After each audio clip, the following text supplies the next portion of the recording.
Hi everyone, how are you? I hope you all are fine. Today in this video, we will discuss about chapter 8. Okay, the name of chapter 8 is Natural Calamities, or in other words, we can say it natural disaster. Okay, so the contents of this video is first one is volcanic eruption, and our second topic is earthquake. So these are the two topics which we will cover in this video. Now, what is natural calamities?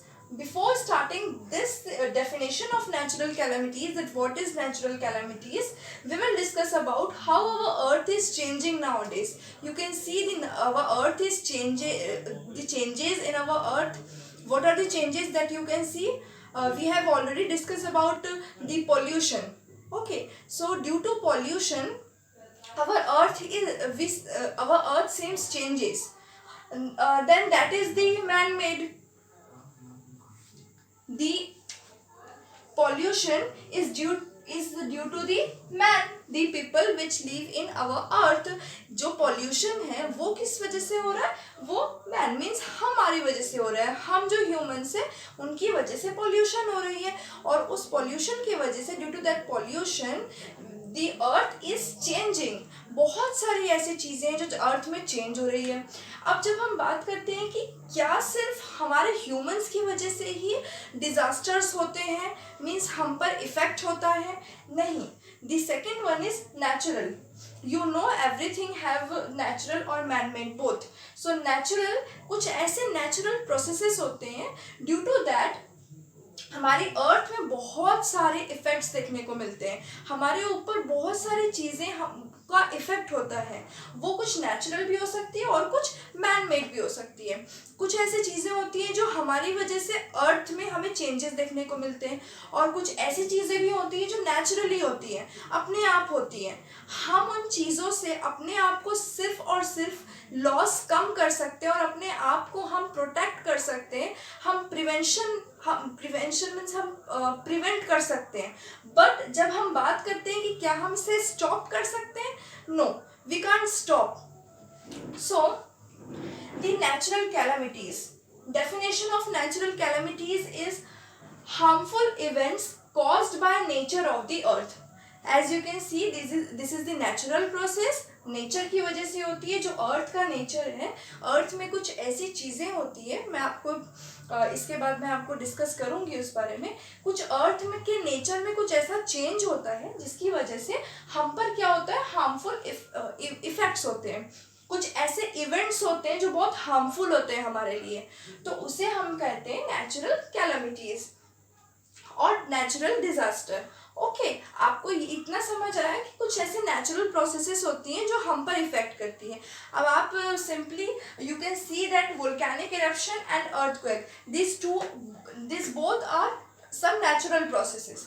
ये हमारी वजह से तो नहीं होती है, ये nature की वजह से होती है, अर्थ के नेचर की वजह से होती है. अब इस वजह से क्या हम पे कैसे इफेक्ट होता है और क्या हम इससे कितना लॉस को कम कर सकते हैं, हम इस वीडियो में उस बारे में देखेंगे. हम किसी ना किसी चीज़ को लेकर we are dependent on the environment of the earth.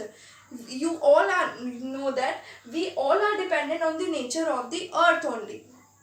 But if nature if nature occurs some disaster for us, or natural calamities would occur, then what will happen to us? हमारे साथ क्या होगा? क्या हम पे क्या कुछ इफेक्ट होगा? हम कैसे अपनी जो लाइफ की डेली रूटीन है उस पे क्या इफेक्ट होगा? Now our first topic is volcanic eruption. As हम लोगों ने पढ़ा हुआ है कि volcanic eruption, how rocks are formed due to the solidification and cooling of lava, हमने पढ़ा हुआ है. तो मैं आपको सिर्फ एक ब्रीफ डिस्क्रिप्शन इसका दूंगी कि जो कोर में, this is the portion of core, ये आपके कोर के पोर्शन है in which magma is present. What is magma? We have discussed already about magma in chapter 6, rocks and minerals. What is magma? The hot liquid of rocks, the hot liquid of rocks which is present inside the core of the earth is known as magma. जब आपके जो rocks हैं वो liquid form में present होते हैं, means molten form में present होते हैं core में, हम उसे magma बोलते हैं. और जब वो हमें surface के बाहर दिखते हैं तो हम उसे lava बोलते हैं. बट उसके बीच का जो पूरा process है वो कैसे होता है, जब ये magma एक ट्यूब, एक पाइप जैसा हम देखते हैं कि वाटर जो है वो एक, सपोज ये एक वाटर बॉटल है, ओके, ये एक वाटर बॉटल है, तो उस वाटर बॉटल में जितने पोर्शन में आपका वाटर कवर होता है ना, वो उतना पोर्शन समझ लीजिए हमने बोला वेंट. ठीक है, जिस पोर्शन से मैग्मा आपका बाहर आता है, ये एक ट्यूब जैसी होती है जहाँ से वो इस तरह बाहर आते हैं अर्थ के सरफेस के बाहर, ये आपका क्रस्ट का पोर्शन है जहाँ से वो बाहर आ रहे हैं. तो हमारा जो इतना पोर्शन है, this portion is known as vent. Now this hollow tube, ये जो आपके सर्कल्स होते हैं, जो एक हॉलो टाइप होते हैं, ये सर्कल होते हैं, उसे हम बोलते हैं crater. Okay, this is clear. यहाँ पर जो आपके सर्कल होती है बहुत बहुत ज़्यादा हॉलो टाइप होती है, बहुत खोखली होती है, वहाँ से जब आपका क्या निकलता है, मैग्मा बाहर निकलता है, तो हम उसे क्रेटर बोलते हैं. इस सरफेस को क्रेटर बोलते हैं. और आपका वोल्केनिक इरप्शन क्या होता है, जो आपको बाहर से ये जो सरफेस दिख रहा होता है, जो बाहर से आपको जो सरफेस दिख रहा होता है जहाँ से लावा बाहर आता है, वो आपका वोल्केनो होता है.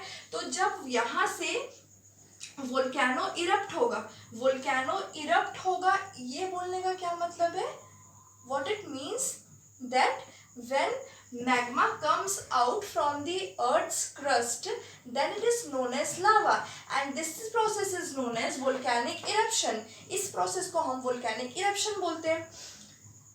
Now the question is arises that ma'am क्या ऐसा हो सकता है कि वोल्केनोज बहुत बहुत ईयर हो गए और वोल्केनोज इरप्ट नहीं हो रहे हैं, क्या ऐसा हो सकता है, या ऐसा हो सकता है कि मैम बहुत ज़्यादा एक्टिव है वोल्केनोज, मीन्स ये अभी कुछ ईयर पहले, मीन्स वोल्केनोज की अगर हम अकॉर्डिंग देखें तो 1000 ईयर्स पहले इरप्ट हुए थे, या ऐसे भी वोल्केनो हैं जो इरप्ट नहीं हो रहे हैं और उसके चांसेस भी नहीं है इरप्ट होने के. So on the basis of the volcanic eruption, how volcano erupt, we had divided these volcanoes into 3 types. The first one is active volcanoes, second is dormant volcanoes, and third one is extinct volcanoes. Extinct, where this word come, you have already discussed that. Extinct animals के बारे में हमने discuss किया था ना. Okay, now the first one is active volcanoes. Active volcanoes are the type of volcanoes जो कि कभी भी इरप्ट हो सकते हैं, कभी भी इरप्ट हो सकते हैं ऐसे वोल्केनोस.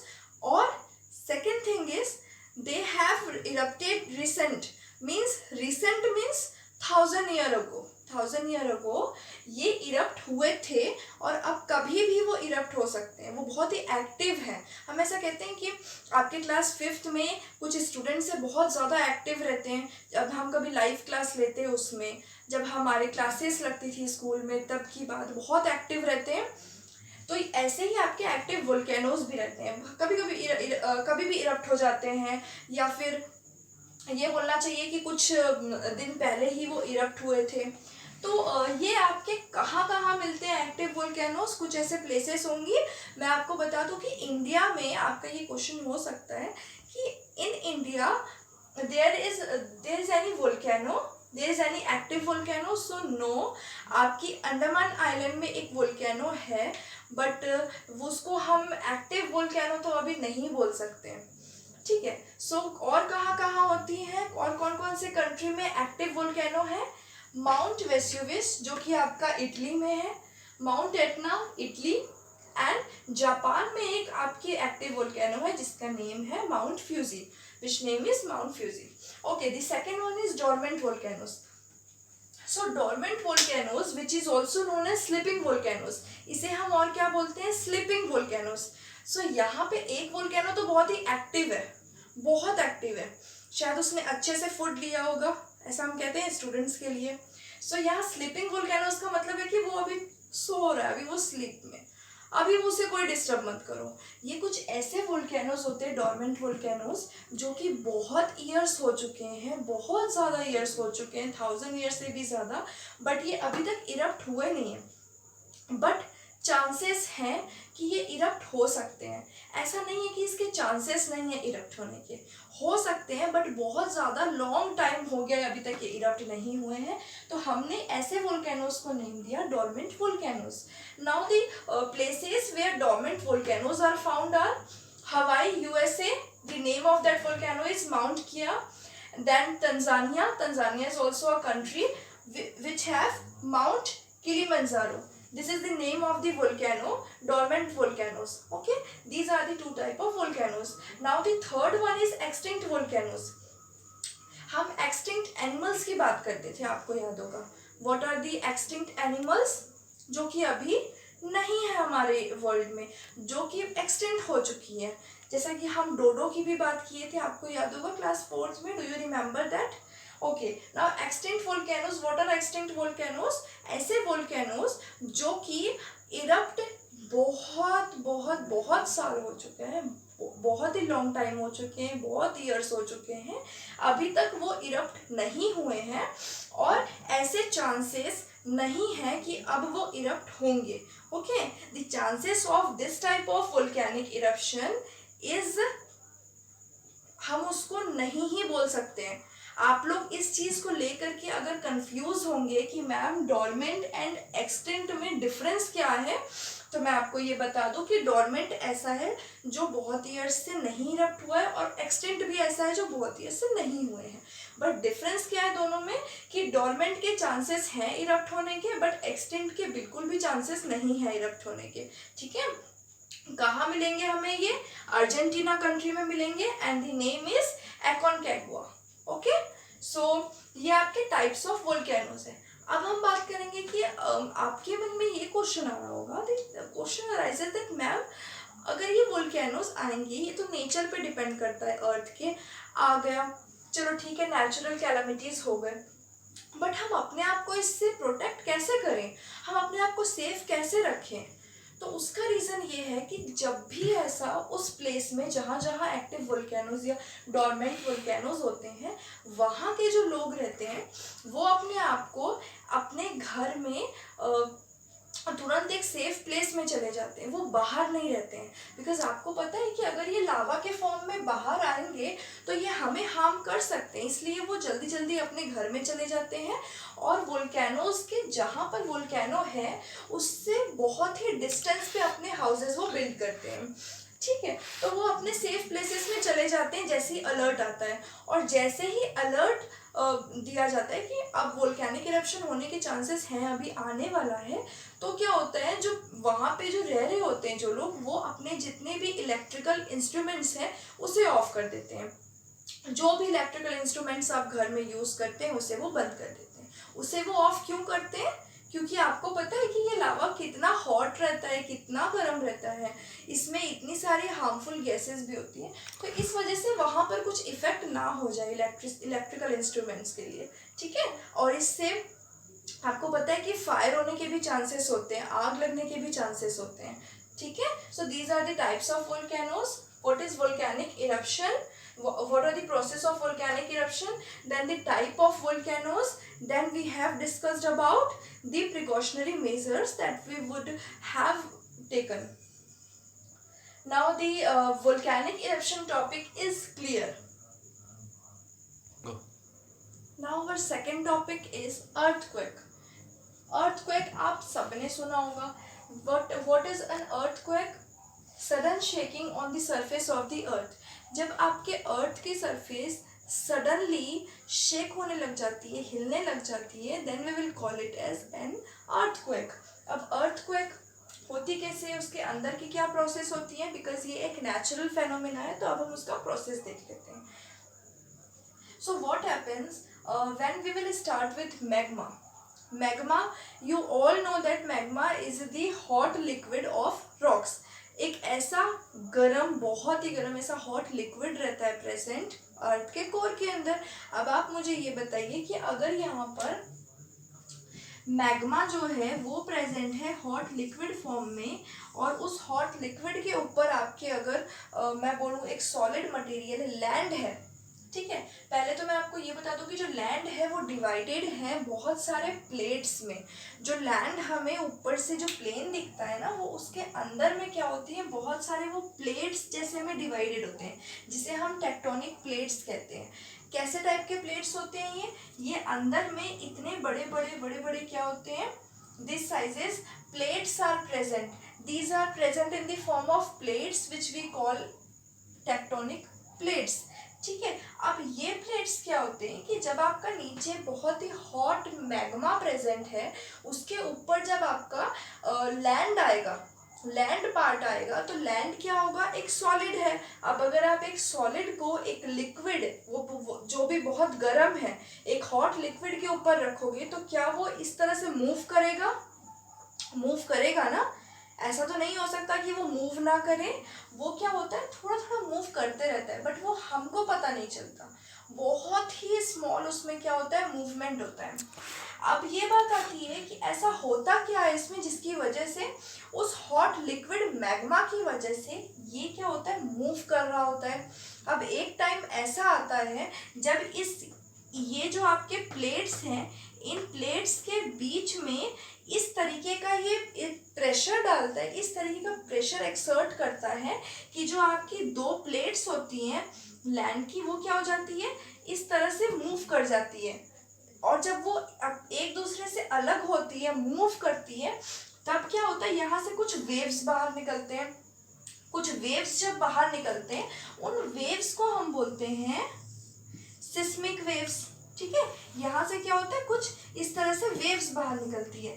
इन्हीं वेव्स की वजह से अब आप सबको पता है कि हम जैसे हम सपोज यहाँ पे हम रह रहे हैं, ठीक है, ये हमारा लैंड है, ओके, ये लैंड है जहाँ हम रह रहे हैं। अब यहाँ क्या है, रिवर है, तो रिवर भी तो एक जगह जा करके कहीं ना कहीं अंदर उसका कोई लैंड होगा, तो जब अर्थक्वेक आएगा, जब ये जो सिस्मिक वेव्स हैं ये पहुंचेंगी, जब ये पहुंचेंगी तो क्या होंगे, ये अर्थ को के लैंड को शेक करेंगी, हिला के रख देंगे, क्योंकि इनकी जो पावर होती है वो बहुत हाई होती है, इनकी इंटेंसिटी बहुत ज़्यादा होती है। जब ये जाएंगी यहाँ तक पहुँचेंगी तो ये हिला के रखेंगी, ये शेक करने लगेगा लैंड। अब जब शेक करेगा तो सबसे पहले कहाँ पे शेक होगा, आप लोग मुझे आंसर दीजिए, इस लैंड में होगा जहाँ हम रह रहे हैं, या रिवर के सबसे नीचे जो कहीं तो इसका कोई लैंड होगा नीचे, तो उस लैंड पे सबसे पहले पता चलेगा कि यहाँ पे पता चलेगा। ऑफ कोर्स यहाँ पता चलेगा, पहले यहाँ पे आएंगी सिस्मिक वेव्स। जब ये वेव्स यहाँ तक आएंगी तो क्या होता है ना, ऐसा बोलते हैं कि अगर आपको ये पता चल जाए कि अगर कोई सपोज रिवर के पास खड़ा हुआ है और अर्थक्वेक आने वाला है, तो आप ये ऑब्जर्व करेंगे कि जो इसमें फिशेस होंगी या डॉल्फिन्स होंगी, वो क्या करेंगी, बहुत ही स्पीड के साथ इस तरह से ना हिलने लग जाएंगी और एक जगह से दूसरी जगह जाने लग जाएंगी। तो उससे हमें ये ऑब्जर्व करने में ईजी हो जाता है कि ज़रूर अर्थक्वेक आने वाला है, क्योंकि यहाँ से जब ये लैंड ना शेक कर रहा होता है, तो इन जो फिशेस है उन्हें पता चल जाता है कि ज़रूर कुछ ना कुछ आने वाला है, और उन्हें देखकर हमें पता चल जाता है।